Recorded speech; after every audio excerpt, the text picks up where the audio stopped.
I have been contemplating this quote for quite a while. The meanings of it are much deeper than I will even fully get into today, but I have been contemplating this notion of entrances and exits. My name is Kyle Simpson, and I'm going to share with you some speaker notes today.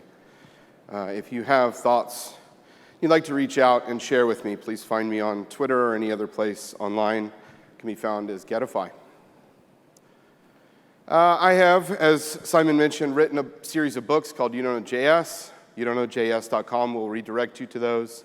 6 books, 1,100 pages. That was a lot bigger than I anticipated. But it's been quite an honor to share thoughts about helping people understand JavaScript more deeply than the shallow understanding that characterizes most developers. I'm also the head of curriculum for MakerSquare, a software and developer engineer school. And it has been a great honor to work with their curriculum to help people coming into our industry to understand JavaScript better. Let me explain what you're seeing here. For those of you who are not initiated as having already been speakers, typically a speaker is able to see a set of presenter notes that the audience often doesn't get to see. But I've flipped the script a little bit, and you're going to actually follow along with my speaker notes today. So you're going to see these speaker notes.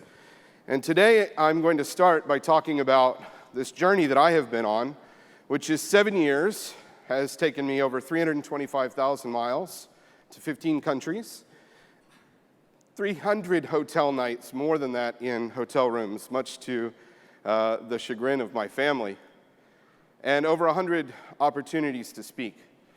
And it has been quite a journey.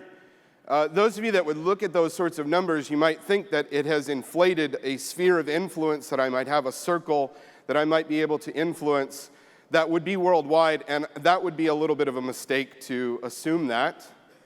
I would estimate that I've probably spoken to maybe around 25,000 people over that time.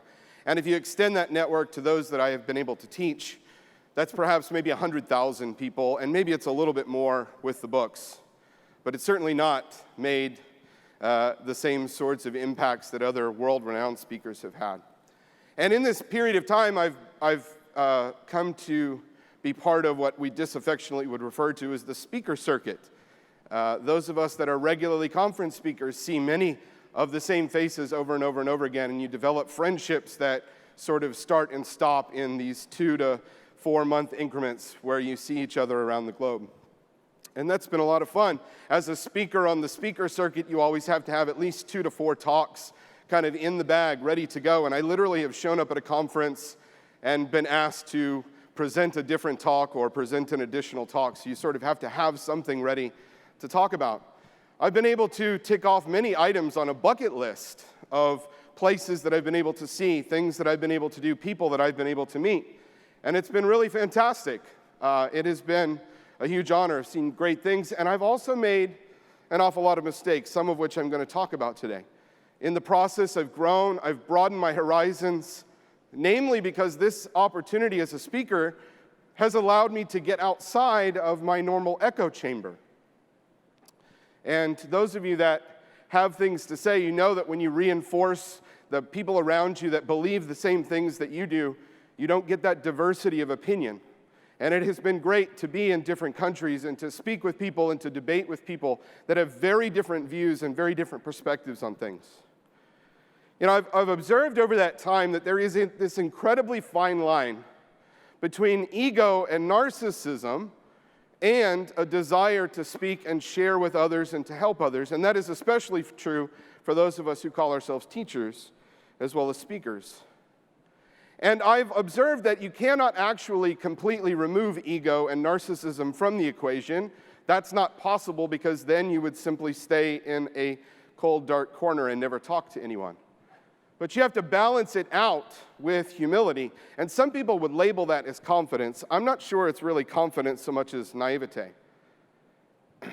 But I have seen, through my own experience and through the experiences of many others, that even though it seems, and I felt this way at a time, even though it seems like there might be sort of a ruling elite class, those that are privileged enough to be the speakers, those that get to be up on stage, even though it may seem that way, it's not true. Anyone has an opportunity to get up and speak on a stage. Above all, I hope on this journey that I've maybe given a little bit more back than I've taken.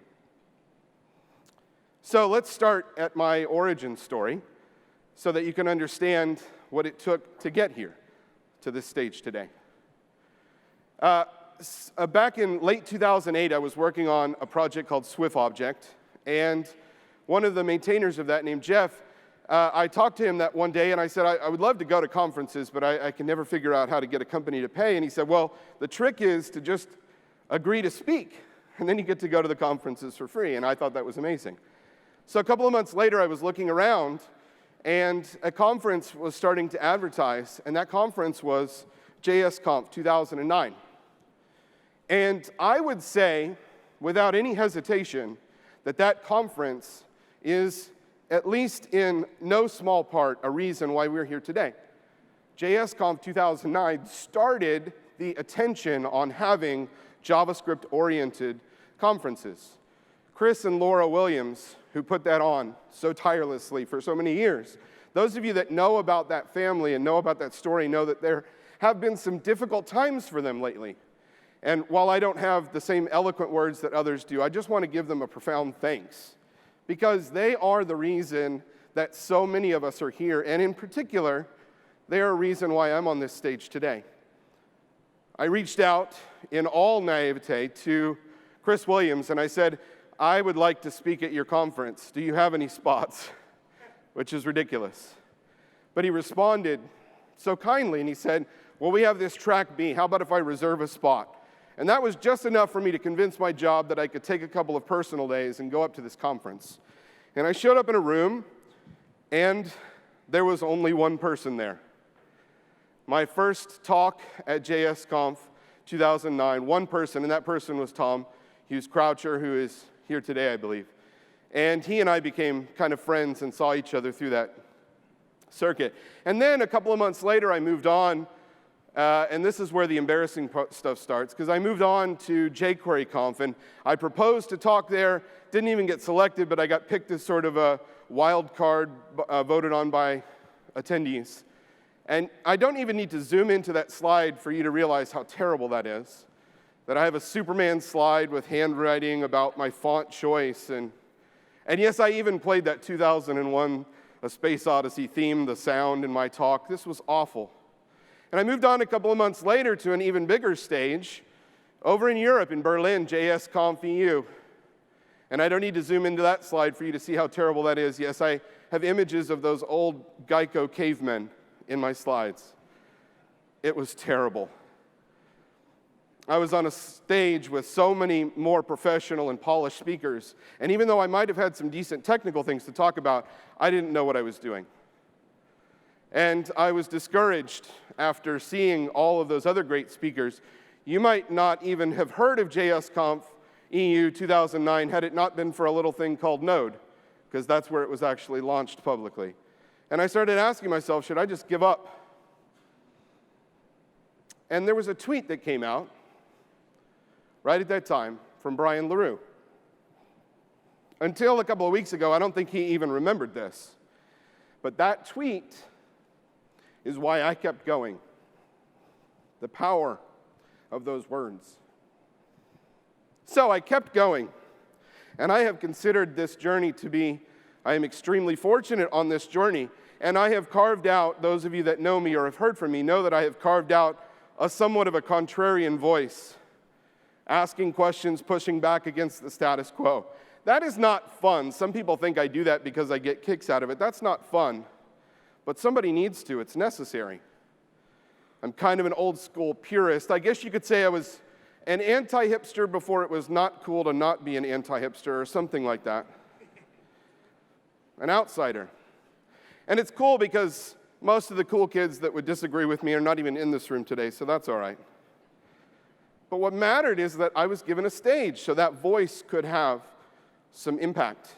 And I believe that my career has been something about speaking to and for the long tail.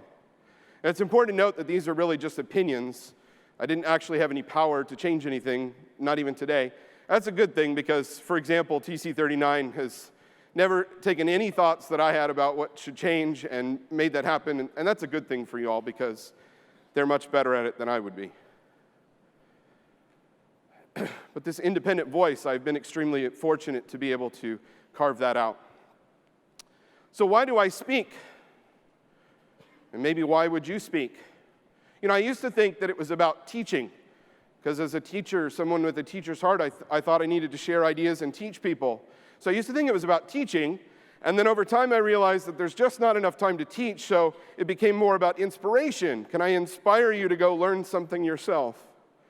But recently I've even moved beyond inspiration to it returns back to an idea of learning, and actually there's a cyclical relationship in my mind between teaching and learning. It may sound a little bit strange, but I've spoken mostly because I want to learn about the thing that I'm speaking about and bring you along with me on that journey. There are lots of perks to being speakers, great destinations, your travel and your hotel, the goodie bags that you receive with interesting little devices, the speaker dinners that are lavish. I've been on catamaran cruises. Yes, there are lots of perks. And of course, the badge. The first time I had a badge that had the word speaker on it was amazing. But you know, one perk that's interesting is the speaker room. That hallowed ground where speakers get to gather that's different from the rest of the conference. And I used to think that this was my favorite place to gather, partly because you might not realize it, but I'm a little bit of an introvert, so I sometimes need some space to kind of be away. But I have realized that there's a lot of missed opportunities. I've spent way more time in speaker rooms than in talks over these years. And I kind of regret taking advantage of that particular perk quite so much. Wish I'd been out there a little bit more and learned a little bit more from others. Now I want to talk about privilege awareness for just a moment. I got an idea about a year ago to talk about privilege awareness from the hashtag OpenPay, where people are sharing their ideas about pay. And I decided to start talking about what my privileges are, not because I think this can solve any of the problems in our industry about privilege, but because I think it at least makes us more aware of them so that hopefully we can have better conversations. So these are my privileges. They're not yours. Even if you look like me, your privilege is your own. And I'm not trying to force this upon anyone, but to gently challenge you to think about what your privileges are, what helped you get to the place that you are at. And I have spent an awful lot of time thinking about that. I'd like to say that the goal of talking about privilege is so that we can not to be diverse. Diversity is something that happens when you are inclusive. I'd like to be more inclusive as a person, and I'd like us as an industry to be more inclusive. And I've had a lot of thanks from this, standing up and saying those in talks, and I've also had a lot of attacks. I will say nothing compared to what some people in this industry have faced. You know, you've probably heard this phrase, don't read the comments. For just a moment, as a warning, we're going to read some comments. These are some comments that have been shared about my particular feelings on privilege awareness. And for example, labeling me as some sort of social justice warrior, which I don't even know what that means, but I certainly don't subscribe to that. I just simply want to talk about how we can make an industry better. And then people have been straight up upset at things that have happened or on my behalf. And maybe worst of all, just complete straight up asshole trolls. You know, and so people say, they tell you, stay away from the comments, don't read the comments. I have been notoriously oblivious to them until some helpful friend of mine will tweet me and say, hey, did you know what people are saying about you over here? And there goes the rest of my week. But those of us who do this are externally validated and internally motivated, so we do have to actually keep track of what people are saying.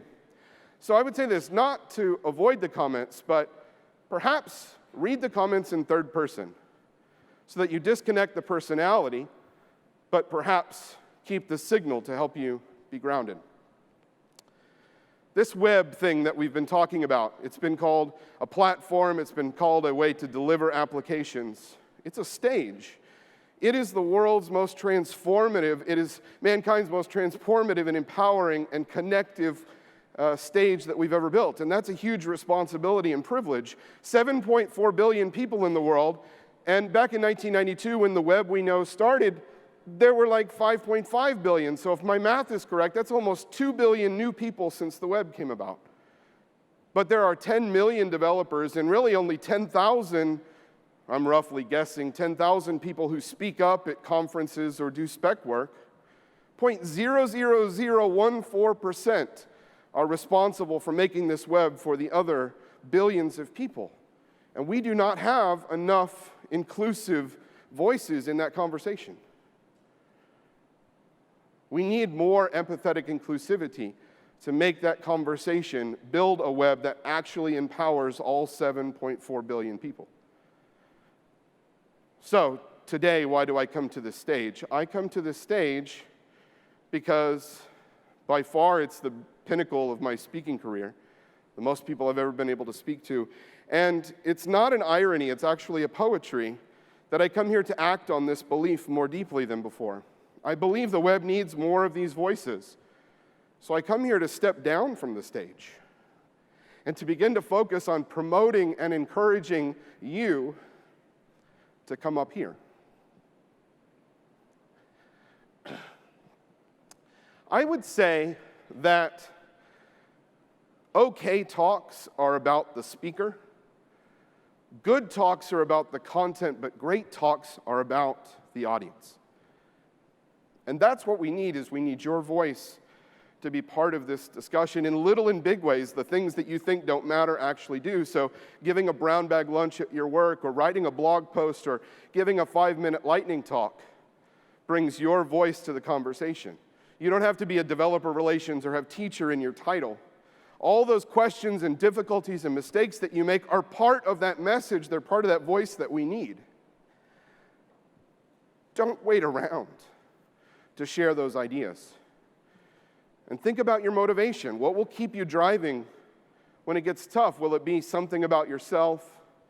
Will it be something about others? I reflect on the parable, to whom much has been given, much is required. And to say a moment about economics.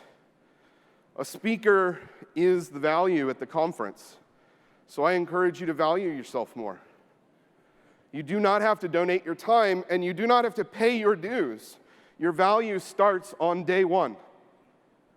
CFPs should talk more about this, and the proposals made by you should talk more about what your value and what your worth is, what you need to be paid to do this.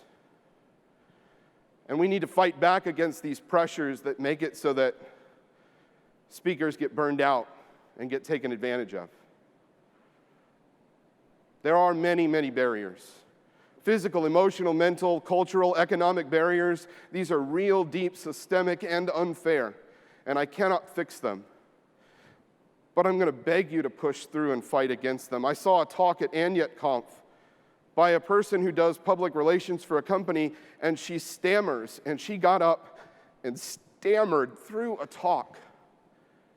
The most brave thing I've ever seen. So you need to fight, and we need to protect you so that you can inspire us to build a better web, to remind yourself of your own value, and to identify your privilege. Now, I know this blog post seems very dismissive of it, but it actually is a decent blog post that talks about how to move beyond some of those barriers. I wish I had better answers for you, but I encourage and challenge you to do so.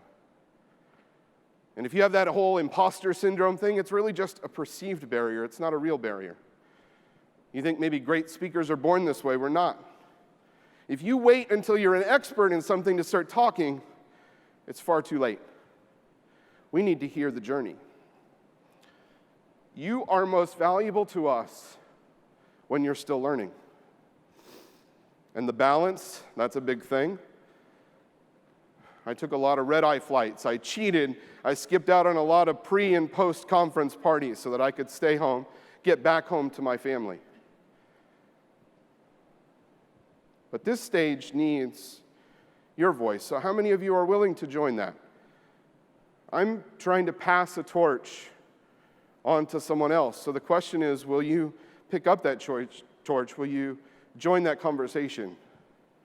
Next year, I'm going to be sitting out there.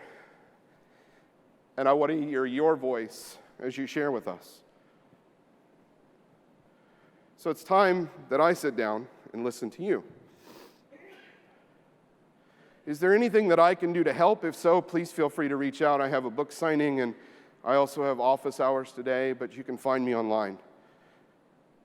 I'll leave you with a quote from Shakespeare, Midsummer Night's Dream, when Puck is at the end and he's talking about, if I've offended, I won't get the quote correct, but if we've offended, just think of this and all will be mended.